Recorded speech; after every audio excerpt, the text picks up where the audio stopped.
সকাল 9:30টার পরপরের সময়ে এবং এর পরপর স্থানীয় লোকজন আসলে এখানে ভিড় জমান এবং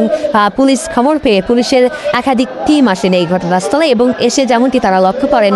যে ঘরের ভেতরে 2 সন্তান অর্থাৎ 3 বছর বয়সী সাইফা এবং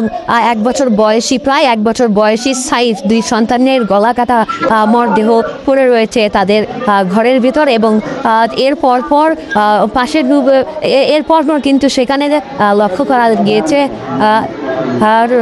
করা গিয়েছে যে মা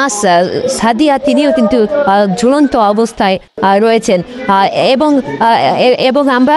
যেমনটি এখানে এসেও লক্ষ্য করেছি এবং স্থানীয় লোকজনের সঙ্গে কথা বলেছি যে সাদিয়া এই এলাকার কাজল নামের অর্থাৎ শাহাদত হোসেন কাজল নামের এক সেনা সদস্যের স্ত্রী এবং তিনি আসল সেনা সদস্য কাজল বা শাহাদত হোসেন কাজল তিনি ছুটিতে এসেছিলেন বাড়িতে এবং বাড়িতে আসার পর কয়েকদিন ধরেই তাদের মধ্যে পারিবারিক কলহ সৃষ্টি হয় এবং প্রাথমিকভাবে স্থানীয় বা স্বজনরা এবং স্থানীয় প্রতিবেশীরা বলছেন যে পারিবারিক কলহের থেকেই আসলে এই ঘটনা ঘটেছে এবং সকালবেলা যেহেতু সাদিয়া তিনি কিন্তু খাবারের জন্য তার যে ভাত রান্নাও করেছিলেন আমরা এমনটি দেখেছি তবে ঠিক এর পিছনে অন্য কোনো কারণও রয়েছে কিনা পারিবারিক কলহই কি স্বামীর সাথে যে মনোমালিন্য সৃষ্টি সেটি কিনা এখন পর্যন্ত জানা যায়।